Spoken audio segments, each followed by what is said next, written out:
అలసిన వానికి ఊరడించు మాటలు.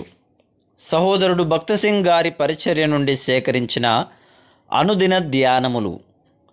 యేసు శ్రమపడిన తరువాత 40 దినముల వరకు వారికి అగుపడుచు దేవుని రాజ్య విషయములను గూర్చి బోధించుచు అనేక ప్రమాణములను చూపి వారికి తన్ను తాను సజీవునిగా కనపరుచుకొనెను.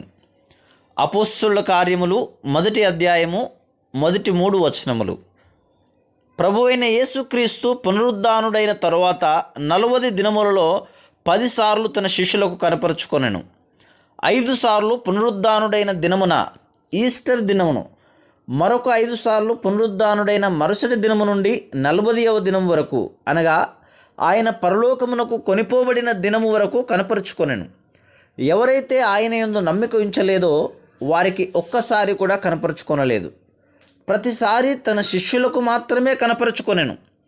ఆయన సిలువపై ఉన్నప్పుడు ఇశ్రాయేలు రాజు కదా, ఇప్పుడు సిలువ మీద నుండి దిగిన ఎడల వారిని నమ్ముదుము అని హేళన చేసిరి.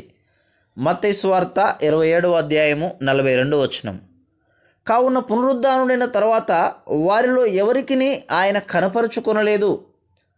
రోమా 4వ అధ్యాయము 24, 25 వచనములలో చెప్పబడిన రీతిగా ఎవరైతే ప్రభువైన యేసుక్రీస్తును తమ స్వంత రక్షకునిగా అంగీకరించి నిత్యత్వమునకు ఆయన దృష్టికి నీతిమంతులుగా తీర్చబడిరో వారికి మాత్రమే ఈ అద్భుతమైన పునరుద్ధాన శక్తిని ఆయన కనుపరచును. ప్రతి ప్రత్యక్షత ద్వారా మరణమును జయించిన ఈ గొప్ప రహస్యమును అనుభవించుట ద్వారా అది మనలను అత్యధిక విజయశాలులుగా చేయును.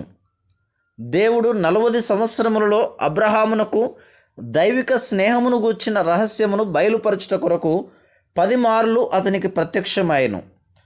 లేఖనములలోని 3 చోట్ల 2వ దినవృత్తాంతములు 20వ అధ్యాయము 7వ వచనము, యెషయా గ్రంథము 41వ అధ్యాయము 8వ వచనము, యాకోబు రాసిన పత్రిక 2వ అధ్యాయము 23వ వచనములలో అబ్రహాము దేవుని స్నేహితుడుగా పిలువబడెను. అబ్రహామునకు కలిగిన దేవుని 10 ప్రత్యక్షతల ద్వారా దేవునితో స్నేహమునకు 10 మెట్లు ఉన్నట్లు మనం చూస్తున్నాం.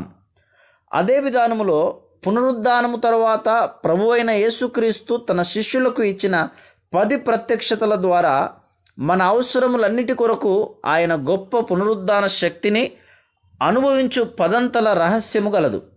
ఇట్టి శక్తి ద్వారా ఒక దినమున ఆయనను ముఖాముఖిగా చూచి ఆయన వలె ఉందుమను నిరీక్షణను మనలో కలిగించెను.